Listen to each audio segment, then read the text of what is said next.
É. Quando a arquitetura, entendeu? Quando a arquitetura, se eu pensar, o meu eu estou falando besteira,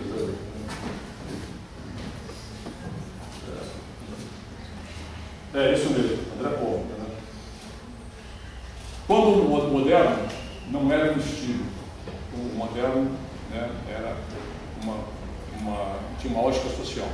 Você analisa o princípio da modernidade, em que começou a introduzir aspectos de cunho social dentro da arquitetura. Né? P-O-L-L-K. Isso significa que teve um período em que isso era colocado como uma visão. Todos os grandes arquitetos acham que a arquitetura que não tem uma visão social, evidentemente ela perde um pouco. Eu embaixo um pouco nessa aula, porque eu acho que existem arquiteturas que não é para propor, é para propor a capacidade do ser humano de identificar essas coisas todas e tal. Né? O Walter Gropius, que esteve no Brasil, ele analisou um projeto do Henrique Mini. O Henrique Mini mostrou para ele um painel e ele estava tentando. Não foi o Gropius, foi o Richard Noy. Ele teve visitou a casa do Oscar Niemeyer, né? Nas Canoas. Vocês conhecem o projeto, né? Casa do Oscar. E aí, gostou? Aí o Neutra falou assim, norte-americano, gostei muito, mas Oscar não é reproduzível, entendeu? O que eles diziam com eles? A arquitetura que você não pode reproduzir para atender a sociedade é uma arquitetura que não é completa. A casa do Oscar, para mim, é uma das expressões mais íntegras de como projetar uma residência, mais íntegra. Então, esses aspectos, às vezes disso, influenciaram a formação desse curso. Eu estava chegando para mostrar algumas coisas para vocês. Por quê? Eu tinha essa visão. E ao ter essa visão, o que aconteceu? Essa escola foi criada um pouco dentro da ótica social da arquitetura. Chegou um ponto que ela extrapolou. Ela ficou bastante social demais, entendeu?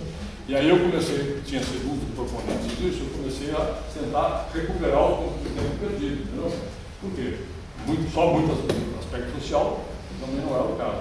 Então, um problema com uma aluna, a aula foi reprovada, foi indignada, e a indignação dela, ela fez um comício ali na escadaria do Frada, do Chalé, em Casarão. Casarão. E o discurso dela foi o seguinte: eu vim para essa escola para aprender arquitetura e eu só entro na sala de aula para aprender a intervir em favelas. Eu não aguento mais essa escola. Por quê? Porque os professores que eu tinha convidado para formar um quadro inicial de professores, todos eles tinham uma dinâmica social. Carlos Nelson. Você já ouviu falar em Carlos Nelson? Brilhante. Bom em arquitetura, não. Dentro dessa ótica social. Maria Elisa. Maria Elisa também. Marlene Fernandes, depois saiu. Isso era um time de arquitetos brilhantes, com expressão até internacional, mas que tinha essa ótica, entendeu? Evidentemente, eu comecei, que a minha ótica embora é uma formular essa questão para a escola, eu tinha essa ótica, mas no dia a dia eu olhava o outro aspecto também, da arquitetura, que eu acho importantíssimo. Isso eu estou olhando com você aqui há meia hora, exatamente isso. Então eu comecei a forçar a barra para voltar, para equilibrar um pouco o processo, entendeu? Esse equilíbrio do processo é o que eu acho que a gente conseguiu. Então essa formação veio e hoje eu acho que a escola, eu não tenho acompanhado exatamente o curso, mas acho que ela está equilibrando bem esses aspectos em relação à proposta que ela está formando vocês. Como é que eu comecei essa jornada da arquitetura? Isso vai aparecer aqui também. Agora eu fui já ensinando essa questão das besteiras. Eu comecei a minha arquitetura por uma maneira que eu acho que vocês não devem começar. Já estou excluindo como eu comecei. Por quê? Porque eu comecei a minha profissão da seguinte maneira: o exercício profissional. estava no quinto ano da escola, eu já trabalhava desde o quarto ano, e no quinto ano da escola, um casal, amigos, lá da casa dos meus pais, falou: eu queria que você aposentasse a minha casa. 1958. Eu não me formei ainda. Você não vai formar daqui a 4, 5, 6 meses. E até lá, aprovação na prefeitura, você já se formou, pode assinar. Mas tem um detalhe. O detalhe é o seguinte, é que eu chamei um outro arquiteto para fazer o projeto e eu vou fazer um concurso de vocês dois. Tá? Eu sou um quintonista de arquitetura. Entendeu? Eu já tinha feito uns estudos do casal numa residência de Boca do Mar. Boca do Mar está aqui perto, né? Caminho de Ferrugem. Eu já tinha feito um estudo, tinha feito um outro estudo, esse não está aí, mas também está um templo presbiteriano, né? Aqui também tem um outro presbiteriano, para São Francisco. Então, eles acharam que eu levava jeito, entendeu? Então, me chamaram para fazer a casa deles. Mas eu vou concorrer com quem? Ele me disse com quem eu ia concorrer. Amicíssimo meu, o melhor arquiteto de Niterói até hoje. Agora que eu moro nessa cidade há 76 anos, né? Que eu vou pagar com 4 anos. Né? Melhor arquiteto.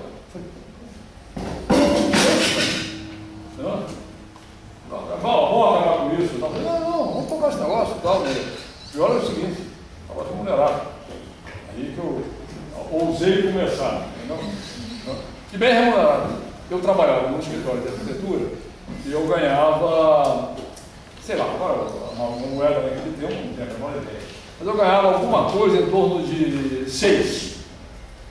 O diretor, o chefe do escritório de arquitetura, me chamou um dia e falou assim: você vai se formar no fim do ano, eu quero que você continue no escritório. Então eu vou passar você de 6 para 20.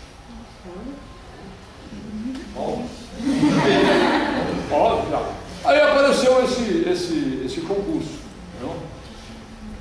Apareceu o concurso. Eu fiz. O prêmio era 160. Alguma coisa. 160. Eu vou ganhar 20. 20. Eu não estava nem casado. Eu já estava engajado. Estava bem enganjado. Vou ganhar 160, e vou trabalhar 20. Eu tenho 6 meses para arrimar. Fiz as contas, depois que ganhei o concurso, né? E comecei. Então, para vocês verem como é que eu comecei. Agora, o erro que eu vou apontar para vocês é o seguinte, é que, modéstia à parte, eu tinha um bom desenho. Entendeu? Se tiver tempo, até conto um negócio de bom desenho de um arquiteto que me chamou a atenção. Para bom desenho de perspectiva, eu ganhei algum dinheiro fazendo perspectiva para o mercado imobiliário, quando não tinha computador, quando era mulher capuda, você entendeu? Então, e eu fiz um projeto, isso, assine, escrevam todo mundo, e não cabia no terreno. Quinto ano de arquitetura, bem formado. Falei, pô, é a minha chance de arrasar. Como eu tinha uma admiração profunda por Frank Lloyd Wright, que é o autor do projeto de arquitetura que mais me impressionou, do Fallen Water, Casa da Cascata. Eu expliquei aquilo, tudo que vinha na minha cabeça era Casa da Cascata. O terreno era inclinado, entendeu? No fundo, o mar. Em cima, a estrada, entendeu? Na Casa da Cascata, você chega por cima. Aliás, eu vou mostrar um outro projeto, milênio. A entrada da Casa da Cascata tem uma cobertura em patamares, entendeu? Quem viu, de concreto, até você descer a escadaria, uma beleza a escadaria, a cobertura que eu usei num projeto, num outro projeto que vai aparecer aí. Aí eu falei, me deliciei, fiz um projeto, um desenho maravilhoso, tal, aqui, espaço daqui e tal, provavelmente nos espaços interiores, ninguém tinha me falado isso, sendo que eu estou falando para vocês.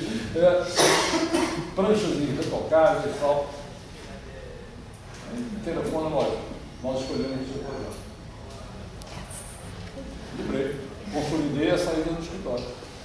Olha, não dá mais, vou me formar agora e tal. Apareceu uma oportunidade boa para mim e tal. Né? Fiz. O projeto não cabia.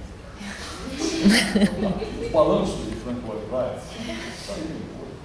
Não dava, a legislação não ia permitir o projeto. Derrotado profissionalmente, mas querendo ir até o fim, contei com a boa vontade do casal, entendeu? E fiz um projeto quadradinho. Para a época era significativo. Entendeu? Vocês vão ver agora, vai aparecer aí. Mas por que eu pus ali como uma das besteiras que eu fiz? Duas. A primeira besteira é o seguinte: nunca faço uma proposta que não cabe no terreno. Mas a advertência é a seguinte: tem projetos que cabem no terreno, mas não cabem. Quer ver um projeto que não cabe no terreno? Entendeu? Vocês já foram à Cidade da Música, na Barra? Não cabe no terreno. Ele está fora, ele quer muito mais espaço. Aquele projeto do francês lá, Porto Sampaio, aquele projeto do Porto Sampaio era para ter 400 metros de cada lado, com um parque para você olhar, entendeu? Poder ter visões, né? Que nem falava o velho Lúcio Costa para mim, visadas, entendeu? Visadas de arquitetura, assim, entendeu? Exatamente isso. Não cabe, jogaram uma rótula aquele projeto. Aquilo é uma rótula. Atrapalha a rótula e o projeto extrapola, entendeu? Então, legalmente, pode. Entendeu? Então, não é questão só de não caber naquilo, porque você é ignorante ainda em arquitetura. Não que vocês são ignorantes, não, pelo amor de Deus. Eu era ignorante. Era o seguinte, porque tem projetos que cabem, mas você percebe que eles não cabem. Agora, alguns, inegavelmente, são precisos, quando a divisa é ocupada duas áreas do terreno, porque não dá para fazer outra coisa, não sei isso. Então, eu vou exatamente mostrar isso para vocês, para a gente. Bom, aí, obviamente, eu comecei, só para adiantar, outra coisa que eu acho que vocês não devem fazer. Eu tomei a decisão de abrir meu escritório, eu já tinha escritório, mas não é. Formalmente abrir o meu escritório, legalmente, mas eu acho hoje que eu deveria ter uma experiência profissional mais consolidada. E a experiência profissional consolidada, ela se dá trabalhando com um bom arquiteto. E o trabalho com um bom arquiteto, eu recomendo para vocês, durante um período de 4 a 5 anos. Mas nunca achar que aquilo é o lugar de vocês. Trabalhar com um bom arquiteto sabendo que ímpetos de ir à luta, entendeu? Mas por quê? Porque ali você aprende o quê? Você aprende o beabá, entendeu? E o beabá é chato. Você vai trabalhar no escritório, eu já era senhor do pedaço, entendeu? Me formei com um escritório aberto, entendeu? Então, mas faltou um pouco essa experiência da arquitetura chata, que o arquiteto põe você para desenhar, para detalhar, para fazer o porte. Hoje é tudo computador. Você aperta o botão, até café com leite refrigerado. Entendeu? Então, eu senti muita falta para ir ganhando conteúdo prático, conteúdo de projeto 5. Conteúdo de projeto 5. Não aconselho vocês a fazer isso. Façam uma rotina. Tem uma vida inteira para fazer arquitetura. Por que desperdiçar isso? Eu, obviamente, não me dei tão mal, porque consegui trabalhar e viver, criar uma família só com arquitetura, não teve mais nada na vida e tal.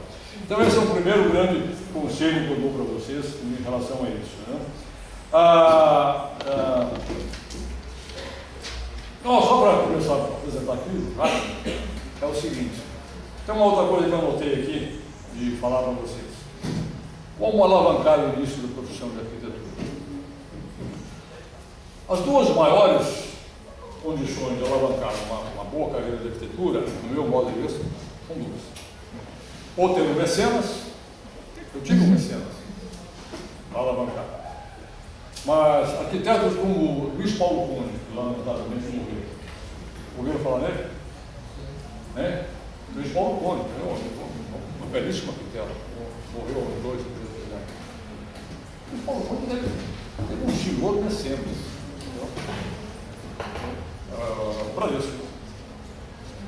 quem tem um mecenas produz arquitetura que ele paga.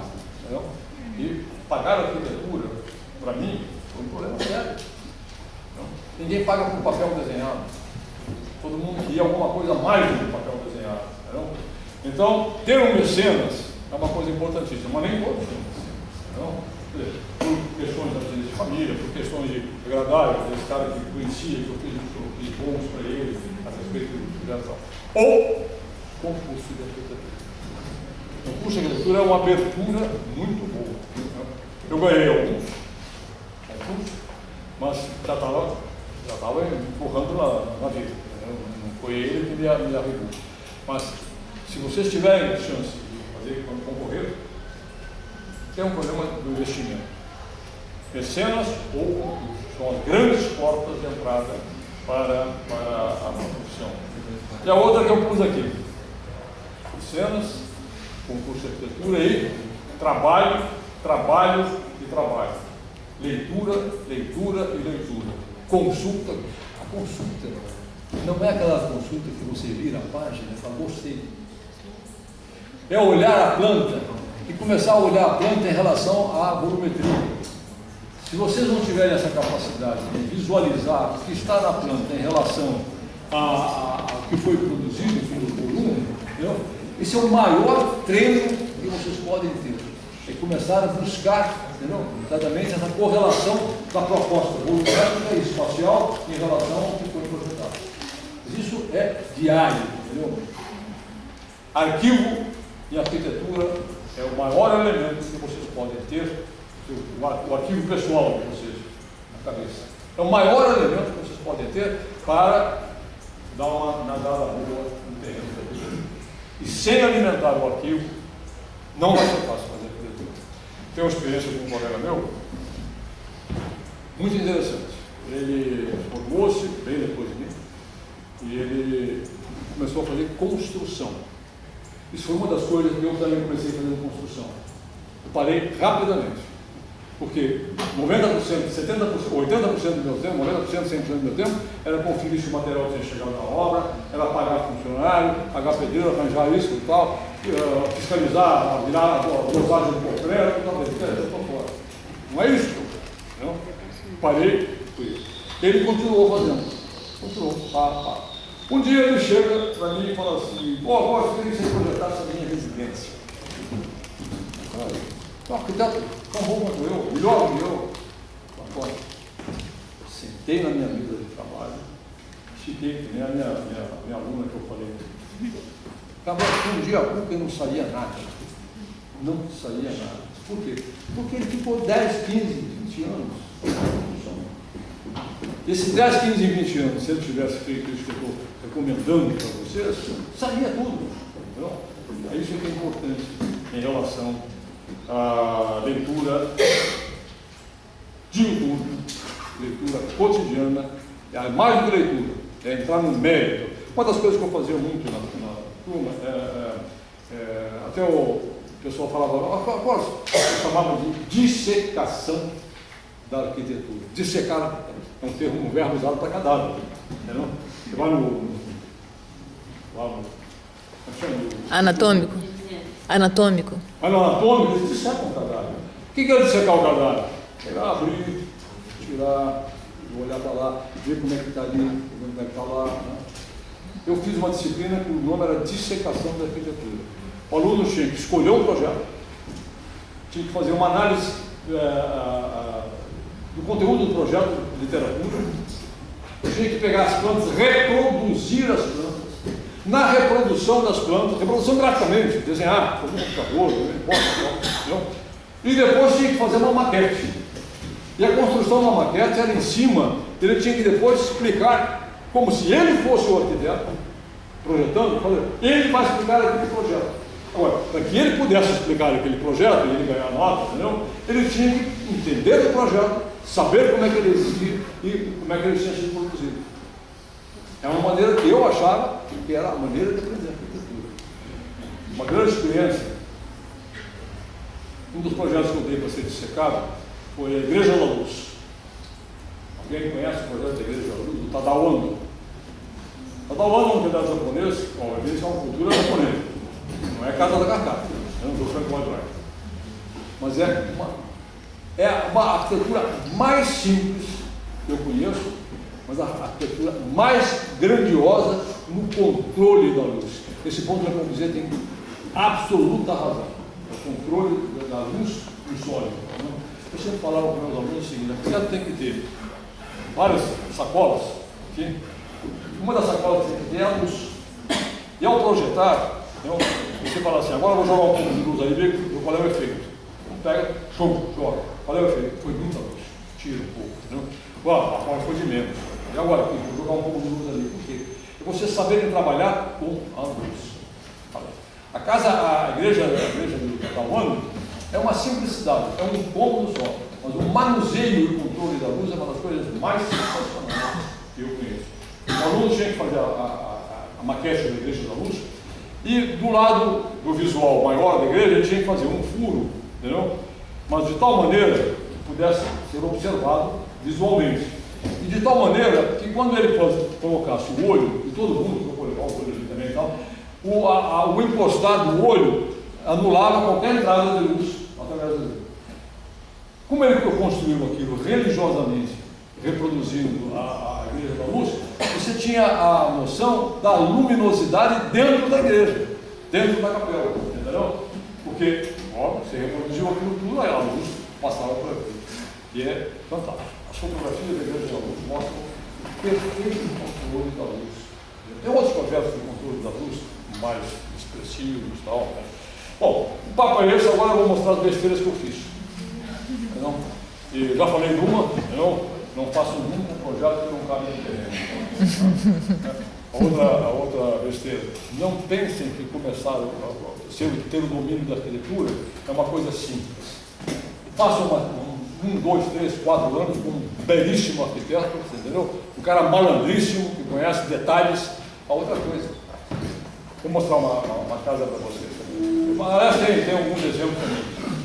Não adianta vocês projetarem e entregar o projeto no anteprojeto ou no projeto de aprovação. A arquitetura que não é detalhada, sai uma porcaria. O detalhe é que gratifica e é que consolida a proposta que vocês fizeram. Tem alguns projetos aí que vão falar, essa casa foi detalhada, esse projeto não foi detalhado, entendeu? Vou passar agora o papo, daqui a pouco, vocês vão dizer, pô, que porcaria, aí a gente vai mais ou menos. Vocês estão vendo? Bom, aqui é só apertar um botão aqui que ele mexe. Deixa eu ver.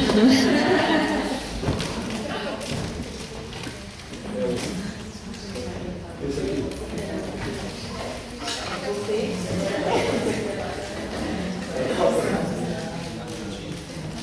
Esse aqui eu fui buscar um projeto, eu não tinha o projeto da realidade, eu tinha uma lâmina de fotografia, aí eu vou colocar para vocês pelo seguinte. Então, o projeto que eu fiz de reurbanização da praia de Itacoatiara. Vocês conhecem a praia de Itacoatiara? Todos aqui? Não deu certo. Por que não deu certo? Não deu certo porque a pesquisa não foi bem feita. No entendimento, um projeto urbano, se um projeto para uma família, para um ser humano, o diálogo é com a família e com a pessoa, o diálogo intensíssimo. Várias vezes, aliás, uma dessas casas ali, eu comecei a perguntar muita coisa para ele, eu falei assim, pô, tu quer saber o que é de evento privado? Quero. Ou projetar o teu espaço privado. Como é que eu não vou saber a tua vida privada? Bom, mas eu não trabalho para ninguém, então fica lá, o outro sabe adivinhar como é que você tem um ambiente. Para vocês verem que são essas pequenas coisas que caracterizam o dia a dia de vocês. Entendeu? A capacidade de dialogar com o cliente dessa maneira. Entendeu? Isso é importantíssimo. Entendeu? Então isso aí eu pesquisa prática. Segunda coisa, eu chamei o Roberto Burro Lemar para fazer o paisagismo. Todo o paisagismo do Roberto Bulemar. Está ao vivo agora. O Roberto Bulemar me dá um projeto maravilhoso em que ele sugeria arrasar com todas as árvores da coisa. Roberto, é uma loucura. A amendoeira não é uma planta nativa.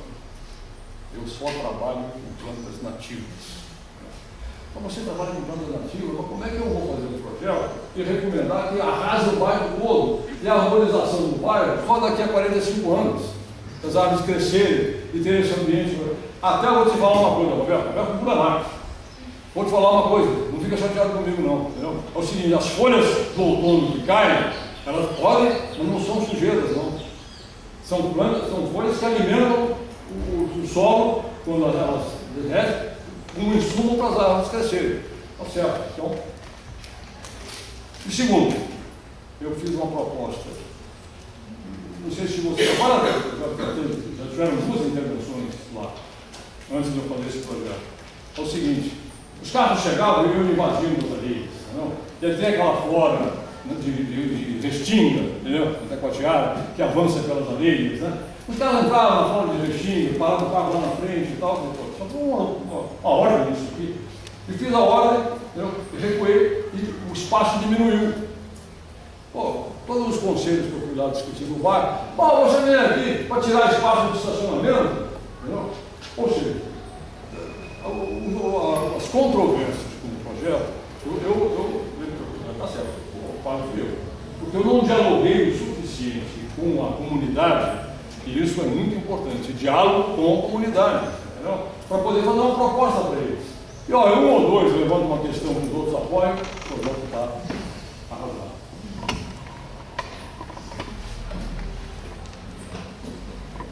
Bom, isso aí é um projeto que foi premiado pelo IAB, é uma loja maçônica. Por que eu pus esse projeto aí? Pelo lado positivo. Assim como eu fui chamado para fazer, talvez seja interessante explicar algumas coisas, não? Assim como eu fui chamado para fazer um hospital psiquiátrico e fui ler, não? Eu até mandei traduzir. Sabe quem traduziu o manual psiquiátrico para mim? A Marlice. Ah, é? A Marlice fala francês fluentemente, né, tal, e foi minha amiga desde o início e tal. Foi minha sócia também. Ela foi uma das que lutou comigo pela criação da escola. Tá? E ela traduziu, eu fui ler. Eu não falava francês, não falo até hoje. E quando eu peguei esse projeto para fazer, um grande amigo meu era grão-mestre lá da maçonaria, eu falei, tudo bem, você me dá um tempo, por quê? Comprei 3 livros sobre maçonaria. E li os 3. Por quê? Porque a maçonaria é de um simbolismo muito grande. Não sei se vocês têm algum parente ou alguma relação com maçons, é de um simbolismo muito grande. Não dava para eu projetar uma loja maçônica sem entender profundamente o ritual maçônico. Quando eu fiz esse projeto, fala dos passos perdidos, o ritual, tem detalhes maravilhosos nesse projeto, essa foi detalhada. Né? Então, detalhes maravilhosos. Quando eu fui acabar de entregar, depois o projeto foi premiado no IAB, entendeu? Sabe quem entregou o prêmio desse projeto para nós? O Oscar, minha mãe. Ah, que legal. Porque pelo projeto da loja maçônica, tal, premiado, tal, assim. Estava vivo, né? Eles gostaram tanto que eles me chamaram para fazer a sede do Conselho Maçônico para o Brasil. Eu fiz.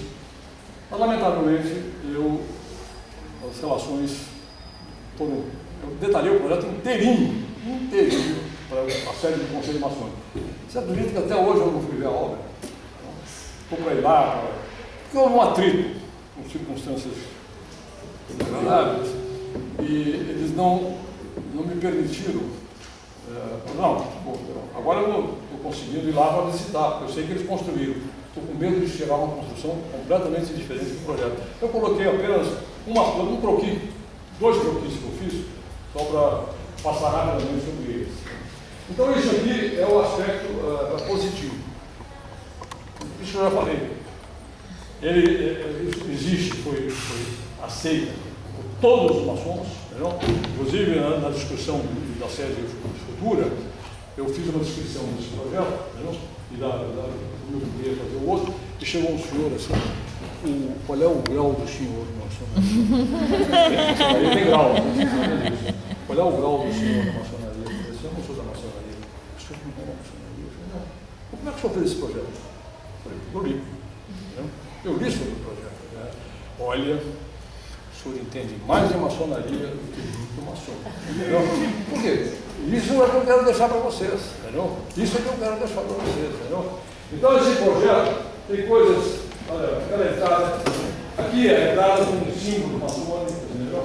Tem uma outra foto rápida. Então, eu vou ficar explicando muito, o tempo vai embora e vocês vão ficar cansados.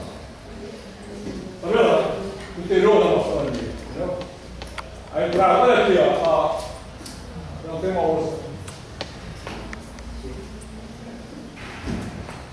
O projeto da loja, os interiores, o templo maçônico da interior, né, todas as características, tem uma iluminação lateral muito interessante.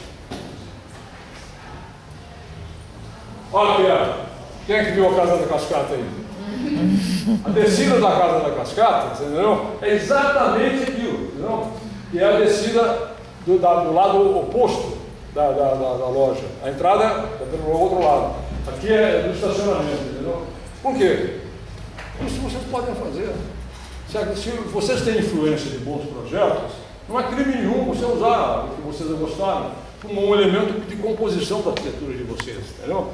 Então aquilo ali, pouca gente, quando viu esse projeto, se lembrou de ver que aquilo era a Casa da Cascata. Agora você percebeu, tá vendo? Não foi você que viu a Casa da Cascata? Não. Então. Bom, esse aspecto é o simbolismo, aquilo que eu falei para vocês da psiquiatria, e aquilo que eu falei para vocês da natureza onde o ser humano vai exercer as suas emoções. Isso é válido para o quarto, com gaveta com chave, ou é válido para uma maçonaria, como é válido para um hospital psiquiátrico, como é válido para um ambiente de trabalho coletivo.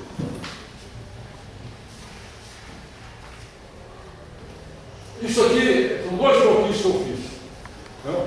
do futuro projeto que eu não tive ainda acesso. Entendeu?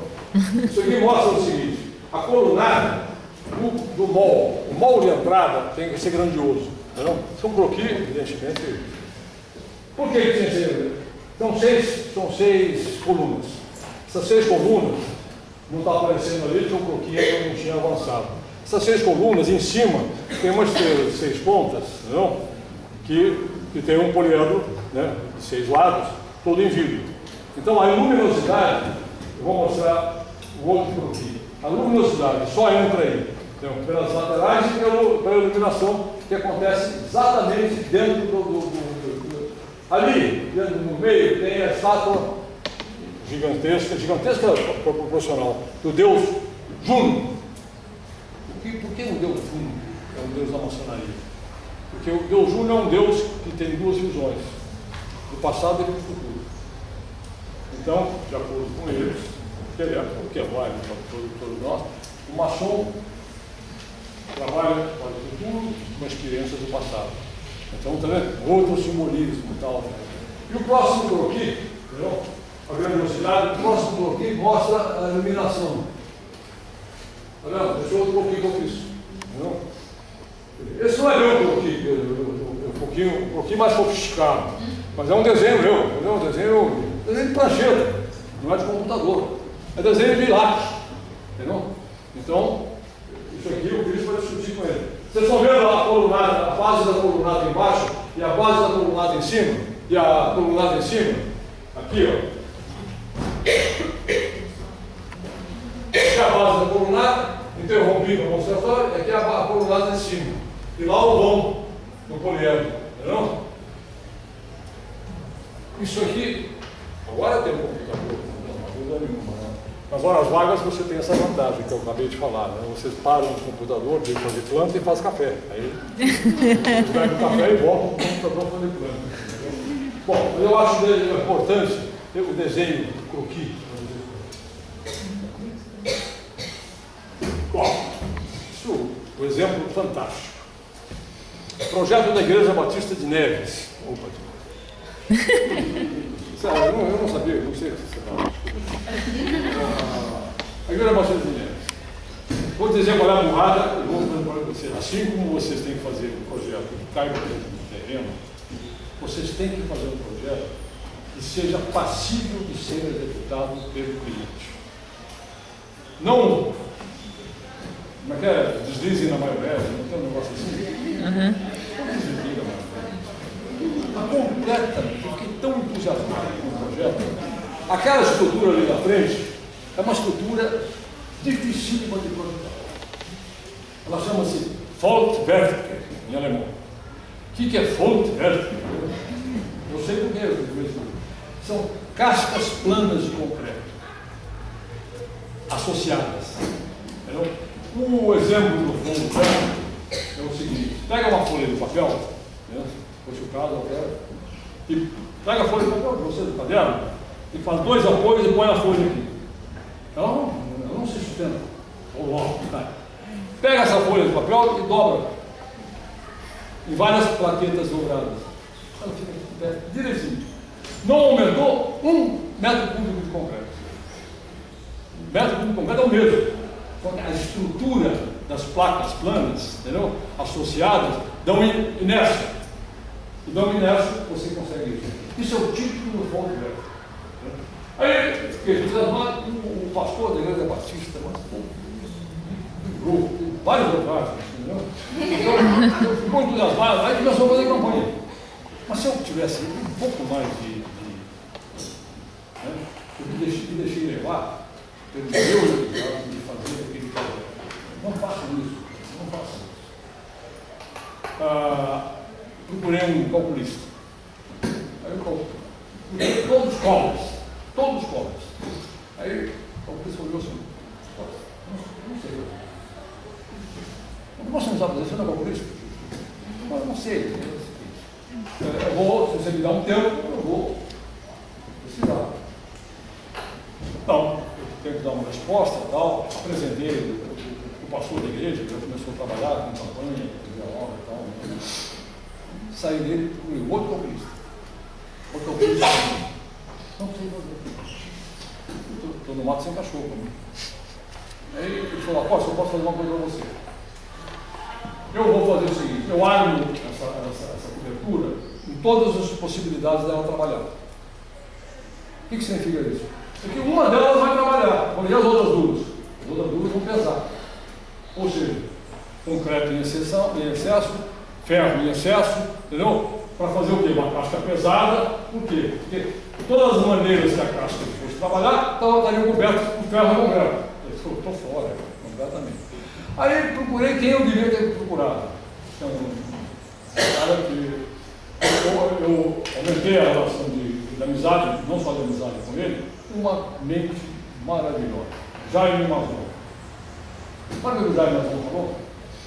Falou: você realmente tem que buscar as equações do comportamento dessa classe. Olha que complicação para o pastor Batista, né? Ele pensava tudo na vida, menos ter um problema desse na vida, né?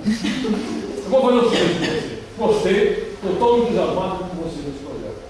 Eu vou fazer, ele era professor da Escola de Engenharia do Lago São Francisco, né? Da Universidade do Brasil. Uma das maiores cabeças que eu conheci na minha vida. Não sei se ele morreu até hoje, eu tenho como eu dele, não achei, mas não sei. Eu vou fazer um modelo reduzido. Esse modelo reduzido eu vou colocar, como chama? Sensores, não tem um outro nome. Não, sensores. Olha que a ponte de Niterói está cheia, completamente cheia. É um sensor que você cola na estrutura e ela tem um circuito elétrico. Qualquer deformação da estrutura, qualquer, a ponte de Niterói, milhares. Qualquer deformação na arquitetura, o circuito elétrico aumenta e dá o sentido, dá o valor da deformação. Não? Você pensa, você puxa uma ponte, o controle da ponte está sempre buscando o resultado para saber se tem alguma viga que está apresentando deformações mais significativas. E para que isso aconteça, eu vou fazer peso. Então ele fez o modelo, colocou os sensores, entendeu? O circuito, dezenas de pesos de chumbo. Aqueles pesos de chumbo puxavam a estrutura para baixo. E puxando a estrutura da baixo, por um cálculo, obviamente, que ele sabia fazer, mas eu fiquei impressionado, não tenho a menor noção de dizer para vocês como é que foi. Ele calculou as equações de comportamento para fazer o cálculo dessa estrutura. Isso, vou dar um exemplo para vocês. Foi eu e o Frangueri. Sabe quem é o Frangueri? O Frangueri foi no Museu de Bilbao, o Guggenheim de Bilbao. Aliás, eu gosto muito. Isso é motivo para outro papo sobre arquitetura. É fantástico, eu gosto muito daquela aula. O Museu de Bilbao só foi possível fazer carregando estruturas metálicas e calculando as deformações do computador.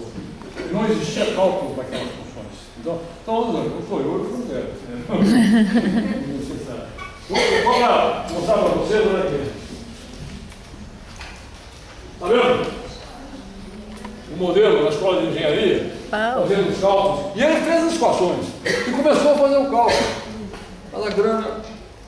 Aí começou a campanha, uma igreja batista de esquerda, você entendeu?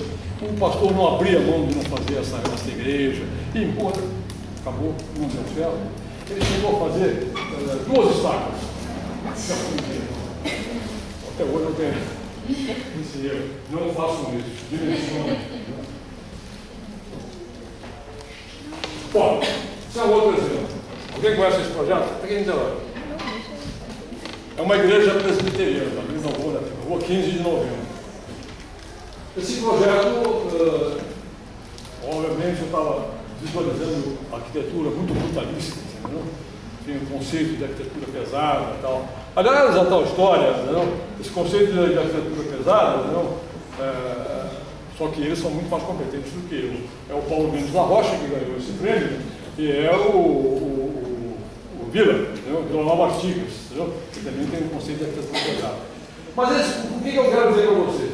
É um projeto diferente, uma estrutura diferente, eu tenho outras slides dela, também de exemplo para vocês. É que eu fiz esse projeto e fui morar no exterior. Embora. Se vocês fazem o projeto, vocês têm que acompanhar o projeto. Porque ao longo do projeto, vocês é que são a única cabeça para que apresente mudanças de comportamento do projeto. Vocês estão precisando. Alguns têm que ir para outra aula, mas outros não têm. Então isso aí, a lição é essa, tem que fazer o acompanhamento do projeto. Aí outra coisa, o cliente, essa torre, lá em cima não era os quadrilhos, lá em cima era uma torre cineira. Tinha um espaço, ela vinha maçuda até um certo ponto, abria, fazia uma abertura e tinha um sino lá. É questão de má interpretação religiosa, ensino na igreja católica, não, que nada, ensino é para chamar as pessoas, não é de ninguém, entendeu? Então, não deixaram fazer, acabou fazendo exatamente isso. Para isso aqui também é outra lição. É só os rituais internos da igreja, entendeu? Essa igreja não simboliza, são 7 colunas, entendeu? Essas colunas, isso também essa atividade, pós-ativo. Essas colunas fazem um trabalho muito, para mim, muito interessante. Olha aí, está vendo? Está vendo as colunas? E elas têm uma base delas nesse sentido, entendeu?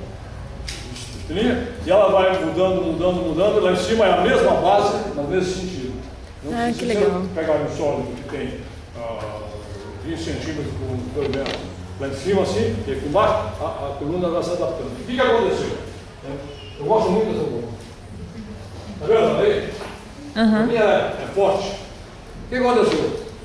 Quando eu vejo a seção dela é variável. O construtor, sabe o que ele fez? Ele chegou na igreja, falou assim, eu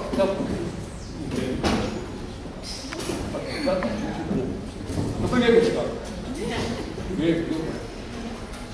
Ele fez uma coluna que sustenta um edifício. Não sustenta.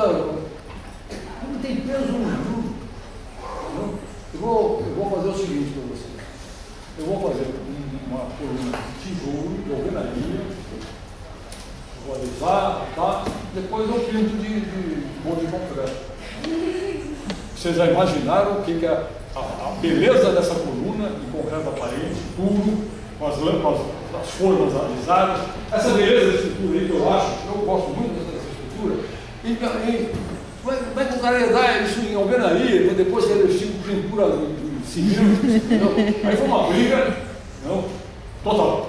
Essa briga vocês têm que fazer na defesa do projeto de vocês. Tem que levar até as últimas consequências, porque jamais, imagina se gastaram muito mais.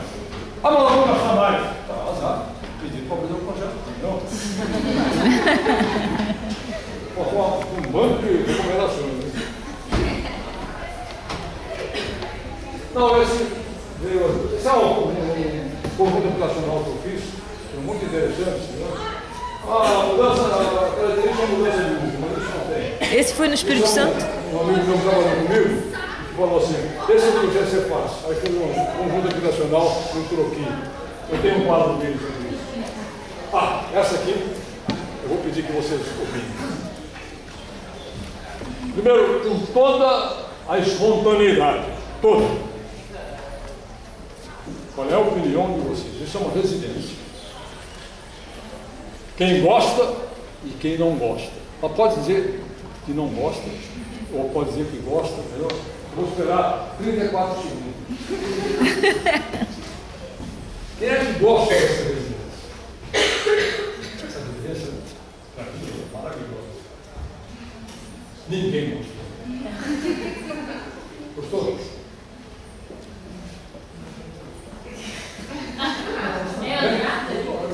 Olha aí. Sim, eu gostei. Gostei disso. Gostei disso com um amigo e falei assim, você é muito ousado. Assim, você voltou assim, não, você não é ousado não, você é irresponsável. Bom, você gostou. Alguém mais gostou? Gostou? Tem mais fotos do país. Gostou? Bom, eu fico feliz, porque o proprietário não gostou. Então fez o projeto da residência comigo. Eu fiz esse projeto, eu gostei muito. O arranjo dos blocos, entendeu? A luminosidade, lá em cima, tá vendo? Tem um cone, iluminação zenital, entendeu? Os espaços internos da residência, a entrada, aquela fresta ali, conjunto de volumes, entendeu? A lateral, a entrada lateral do carro e a entrada de patamares com glondel. Você sabe o que é glondel, não sabe? Uhum. É? Ninguém sabe o que é glondel? A fórmula da escada? Como é que você projeta a escada? A forma de blondel, H mais P, entre 0,4 e 0,2. Bom, esse blondel aí é do Palácio Pitti, em Firenze. Entendeu? Então, todas as coisas, o proprietário, não, estou discutindo com a mulher, tá. Passam 2 vezes, 3 vezes, aí fala assim, olha, mulher, resolveu comprar casa, que a construção vai demorar muito. Não vou morar, vou procurar outra arquiteta. Qual é o ensinamento disso? Eu projetei essa casa para mim. Eu não projetei essa casa para o proprietário. Isso eu me redimi. Quem tem que morar é ele, não eu. Eu quis fazer um pouco de especulação formal, não? E fiquei feliz com a especulação formal. Esse é um exemplo carismático para vocês, entendeu? Eu gostei, mas superei essa fase. Tem um projeto. Vamos ver alguns exemplos mais rápidos. Essa aqui tem uma expressão. Foi um projeto que eu fiz ali na Leila Diniz, em São Francisco. Se vocês derem uma analisada, aquele movimento que surgiu na arquitetura entre o término do modernismo e o início do pós-modernismo, criou uma versão mais trabalhada em termos de lazer visual. Né? Então vocês percebem a corporação do muro vazado, entendeu? As questões do projeto interno, a grade de alumínio, o pórtico, sabe? Agora eu vou mostrar um pouco de baixo. Né? Qual foi o problema? O problema é que o proprietário gostou, criou a família ali, mas depois ele dizia o seguinte: agora, fantástico e tal, eu sofri muita perseguição porque todos os meus vizinhos já me falaram que a rua estava tão bucólica com esse neocolonialismo niteroense, entendeu? Aquele neocolonialismo que você faz, o telhadinho caído e tal. Você quer fazer um colonial, não é colonial, entendeu? É um neocolonialismo niteroense. Todas as casas são bucólicas, você colocou um projeto pós-moderno aqui. Vamos tentar esse problema. Mas esse eu assumi, entendeu? E ele assumiu também. Foi o caso do outro que não assumiu. Só para você ver esse aspecto da diversidade. Olha, tá vendo? Lá de baixo. Aliás, o deck de ação desse cara é tudo aquilo que eu queria lá dentro. Entendeu? Bom, foi meu grito de liberdade. 5º ano da escola e vou começar a montar meu escritório. Com esse projeto em 1958. Para a época, ele não foi bem acabado na parte do mar, porque faltou dinheiro. Era um outro problema sério. Então, é aquilo que eu falei, o início da minha vida, que eu tomei uma decisão de ficar sozinho. Eu só olho, esse cabia no terreno, o outro não cabia. Está vendo? Aqui dá uma impressão, dá para ter uma impressão perfeita. Eu gosto disso. Sempre um pouco estrutural. Sempre um pouco estrutural. Mas eu gosto. Eu gosto. Essa foi um dos grandes êxitos profissionais. Uma residência, essa, o proprietário, eu escutei o proprietário de tudo. Ô, Pedro. Vocês reparem que ela tem um detalhado